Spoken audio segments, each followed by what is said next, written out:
नमस्कार। आज हम उस घटना का डीएनए टेस्ट करेंगे जिसने पूरी दुनिया को चिंता में डाल दिया है। यह कहानी है बदले, ताकत और परमाणु महत्वाकांक्षा की। 22 जून 2025 की वो रात जब दुनिया सो रही थी, तब मध्य पूर्व के आसमान में एक बड़ा सैन्य ऑपरेशन चल रहा था। इसका नाम था ऑपरेशन मिडनाइट हैमर। अमेरिका ने ईरान के 3 सबसे महत्वपूर्ण परमाणु ठिकानों पर हमला कर दिया। ये ठिकाने थे फोर्दो, नतांज और इस्फहान। ये वो जगहें हैं जहां ईरान अपने परमाणु कार्यक्रम को तेजी से आगे बढ़ा रहा था। अमेरिका का कहना था कि ईरान परमाणु बम बनाने के बहुत करीब पहुंच चुका है और उसे रोकना जरूरी हो गया था। यह हमला सिर्फ एक सैन्य कार्रवाई नहीं, बल्कि दुनिया को एक संदेश भी था। इस ऑपरेशन की जड़ें कई सालों के तनाव में छिपी हैं। अमेरिका और ईरान के बीच की दुश्मनी दशकों पुरानी है, लेकिन हाल के वर्षों में यह और गहरी हो गई थी। ईरान लगातार अपने यूरेनियम संवर्धन की क्षमता बढ़ा रहा था, जो परमाणु बम बनाने के लिए जरूरी होता है। अंतर्राष्ट्रीय परमाणु ऊर्जा एजेंसी यानी आईएईए की कई चेतावनियों के बावजूद ईरान पीछे हटने को तैयार नहीं था। अमेरिकी खुफिया एजेंसियों को पक्की जानकारी मिली थी कि ईरान के ये 3 ठिकाने अब उस दहलीज पर पहुंच चुके हैं जहां से वापस लौटना मुश्किल था। इसलिए अमेरिकी राष्ट्रपति ने इस बेहद जोखिम भरे ऑपरेशन को हरी झंडी दे दी। इसका मुख्य उद्देश्य ईरान की परमाणु बम बनाने की क्षमता को कई साल पीछे धकेल देना था। ऑपरेशन मिडनाइट हैमर कोई अचानक लिया गया फैसला नहीं था। इसकी योजना महीनों से बन रही थी। इस ऑपरेशन में अमेरिकी वायुसेना और नौसेना की सबसे आधुनिक ताकतों को शामिल किया गया था। इसमें B-2 स्पिरिट स्टेल्थ बॉम्बर विमानों का इस्तेमाल हुआ, जो रडार की पकड़ में आए बिना दुश्मन के इलाके में घुस सकते हैं। इनके साथ F-35 लड़ाकू विमानों ने भी हवाई सुरक्षा दी। अमेरिका के साथ इस ऑपरेशन में उसके कुछ सहयोगी देशों ने भी खुफिया जानकारी और लॉजिस्टिक्स में मदद की। हालांकि उनके नाम सार्वजनिक नहीं किए गए हैं। लक्ष्य साफ था, ईरान के परमाणु कार्यक्रम की कमर तोड़ देना, लेकिन इस तरह की आम नागरिकों को कम से कम नुकसान हो। इस हमले का समय बहुत सोच समझकर चुना गया था। रात का अंधेरा और आधुनिक तकनीक का मेल इसे सफल बनाने के लिए जरूरी था। अमेरिकी सेना का लक्ष्य केवल इमारतों को नष्ट करना नहीं था, बल्कि उन सेंट्रीफ्यूज मशीनों और उपकरणों को तबाह करना था जो यूरेनियम को संवर्धित करते हैं। फोर्दो का परमाणु संयंत्र एक पहाड़ के नीचे बना है, इसलिए वहां बंकर बस्टर बमों का इस्तेमाल किया गया। नतांज और इस्फहान के ठिकानों पर भी इसी तरह सटीक हथियारों से हमला हुआ। यह एक हाईटेक युद्ध का उदाहरण था, जहां तकनीक और रणनीति ने मिलकर एक बड़े ऑपरेशन को अंजाम दिया, जिसकी गूंज आज पूरी दुनिया में सुनाई दे रही है। यह हमला एक हॉलीवुड फिल्म के सीन जैसा था, लेकिन यह हकीकत थी। 22 जून की आधी रात को अमेरिकी B-2 स्टेल्थ बॉम्बर विमानों ने फारस की खाड़ी में मौजूद अमेरिकी एयरक्राफ्ट कैरियर और मध्य पूर्व के गुप्त हवाई अड्डों से उड़ान भरी।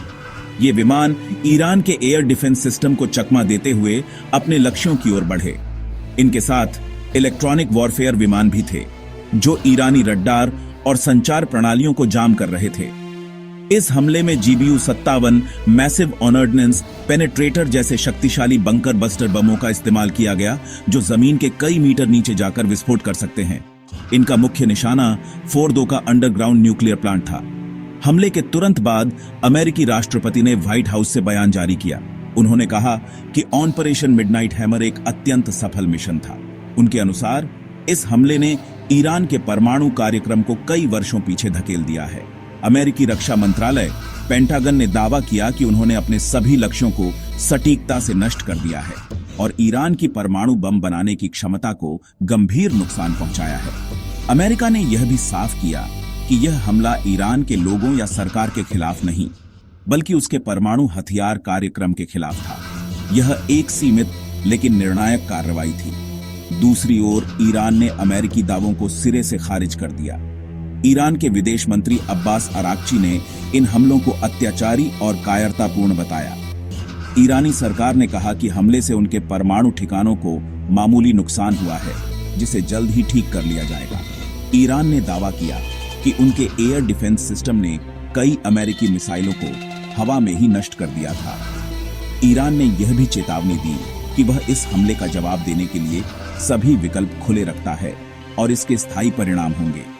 ईरान ने अपने सरकारी मीडिया के जरिए यह दिखाने की कोशिश की कि सब कुछ नियंत्रण में है, और देश किसी भी बाहरी खतरे से डरने वाला नहीं है। इस दावे और प्रतिदावे के बीच सच का पता लगाने के लिए दुनिया की नजरें सैटेलाइट तस्वीरों पर टिक गईं। हमले के बाद आई सैटेलाइट तस्वीरों से पता चला कि तीनों परमाणु ठिकानों पर भारी तबाही हुई थी। फोर्दो, नतांज और इस्फहान में कई इमारतें पूरी तरह से नष्ट हो चुकी थीं और जमीन पर बड़े बड़े गड्ढे दिखाई दे रहे थे। स्वतंत्र रक्षा विशेषज्ञों ने इन तस्वीरों का विश्लेषण करके बताया कि नुकसान बहुत गहरा है और ईरान के लिए इसकी भरपाई करना आसान नहीं होगा। इन तस्वीरों ने अमेरिकी दावों को ज्यादा वजन दिया और यह साफ हो गया कि ईरान अपने नुकसान को दुनिया से छिपाने की कोशिश कर रहा है। इस हमले ने दुनिया को दो हिस्सों में बांट दिया। अमेरिका के सहयोगी देशों जैसे कि ब्रिटेन, फ्रांस और इजराइल ने इस कार्रवाई का समर्थन किया। उनका कहना था कि ईरान की परमाणु महत्वाकांक्षा पूरे क्षेत्र और दुनिया की शांति के लिए एक बड़ा खतरा थी और उसे रोकना जरूरी था। इजराइल ने इसे एक साहसिक और आवश्यक कदम बताया। इन देशों का मानना था कि कूटनीति के सारे रास्ते बंद हो चुके थे और ईरान को रोकने के लिए सैन्य कार्रवाई ही एकमात्र विकल्प बचा था। इन देशों ने अमेरिका के आत्मरक्षा के अधिकार का समर्थन किया और ईरान से अपील की कि वह तनाव को और न बढ़ाए। वहीं दूसरी ओर रूस और चीन ने इस हमले की कड़ी निंदा की। रूस के उप विदेश मंत्री सरगेई रयाबकोव ने चेतावनी दी कि इस हमले के विनाशकारी परिणाम होंगे और इससे मध्य पूर्व में एक बड़ा युद्ध छिड़ सकता है। चीन ने इसे अंतर्राष्ट्रीय कानूनों का उल्लंघन बताया और कहा कि किसी भी देश को एकतरफा सैन्य कार्रवाई करने का अधिकार नहीं है। दोनों देशों ने संयुक्त राष्ट्र सुरक्षा परिषद से इस मामले पर तत्काल बैठक बुलाने की मांग की। उनका कहना था कि यह हमला क्षेत्र में अस्थिरता को और बढ़ाएगा और इससे वैश्विक ऊर्जा सुरक्षा को भी खतरा पैदा हो सकता है। इस हमले के बाद बयानों का एक युद्ध शुरू हो गया। अमेरिकी राष्ट्रपति ने अपने देश को संबोधित करते हुए कहा, हमने यह कदम दुनिया को एक बड़े खतरे से बचाने के लिए उठाया है। हम युद्ध नहीं चाहते, लेकिन हम अपनी और अपने सहयोगियों की सुरक्षा के लिए कोई भी कदम उठाने से नहीं हिचकिचाएंगे।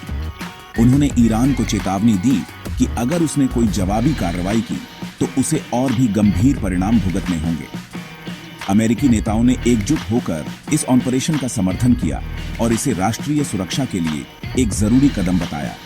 यह अमेरिका की तरफ से एक साफ संदेश था। ईरान की तरफ से भी तीखी प्रतिक्रिया आई। ईरान के सर्वोच्च नेता अयातुल्ला खामेनेई ने कहा कि अमेरिका को इस अपराध की भारी कीमत चुकानी पड़ेगी। विदेश मंत्री ने इसे परमाणु आतंकवाद करार दिया और कहा कि ईरान अपनी रक्षा करने के लिए पूरी तरह सक्षम है।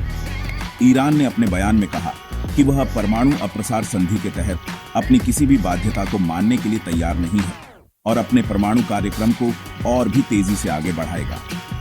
ईरान ने यह भी संकेत दिया कि वह फारस की खाड़ी में तेल के टैंकरों के रास्ते को बाधित कर सकता है, जिससे पूरी दुनिया में तेल का संकट पैदा हो सकता है।